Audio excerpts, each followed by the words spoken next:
بە تاکید ئێمە پێششی سوپاسێکی بێپایان بۆ مەڵبەندی دیراساتیەکی نیشتیمانی کوردستان کاکە عامر کە هەڵستاون بە وەرگەڕانی دیداری تەمەنی سەرۆک مامزەلال لە زمانی سۆرانی و بۆ زمانی بادنی کە ئەمە پێگەیەکی باشە و بە تایبەتی مێژووی ڕاستەقینەی بزابی ڕزگاری خوازی گەڵەکەمانی کە تێدا جەنابی مامزەلال لە مێژووە بەڕاستی کۆمەڵێک هەلگری پەیام و فەلسەفەی گرنگ و ڕووداوە ڕاستەقینەکانی مێژوو بزابی گەڵەکەمانەوە ئەم پەرتوکەشی گرنگە و بە تایبەتی لە بواری ڕۆشنبیری فکری هزری کە بتوانین مێژووی گەڵەکەمان وەکو خۆی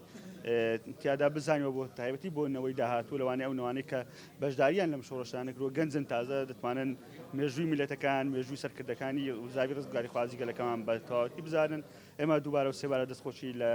مەڵبەندی دیراساتیەکی نیشتیمانی کوردستان دەکەین هیوادارین ئەم کارانە بەردەوام بێت لەگەڵ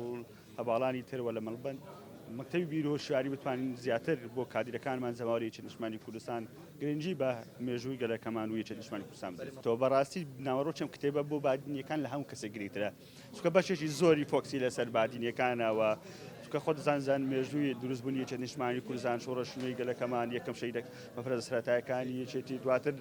پێشی ئەم ڕووداوانەش گەلێک مێژووی تر هەیە کە پەیوەستە بە عەشایری بادینان و حکوومەتی عێراقی هەمووی تێدایەوە بە زمانی بانی گرنگی تایبەتی خۆیەوە دووبارە و سێبارە سوپاسیان دەکەین.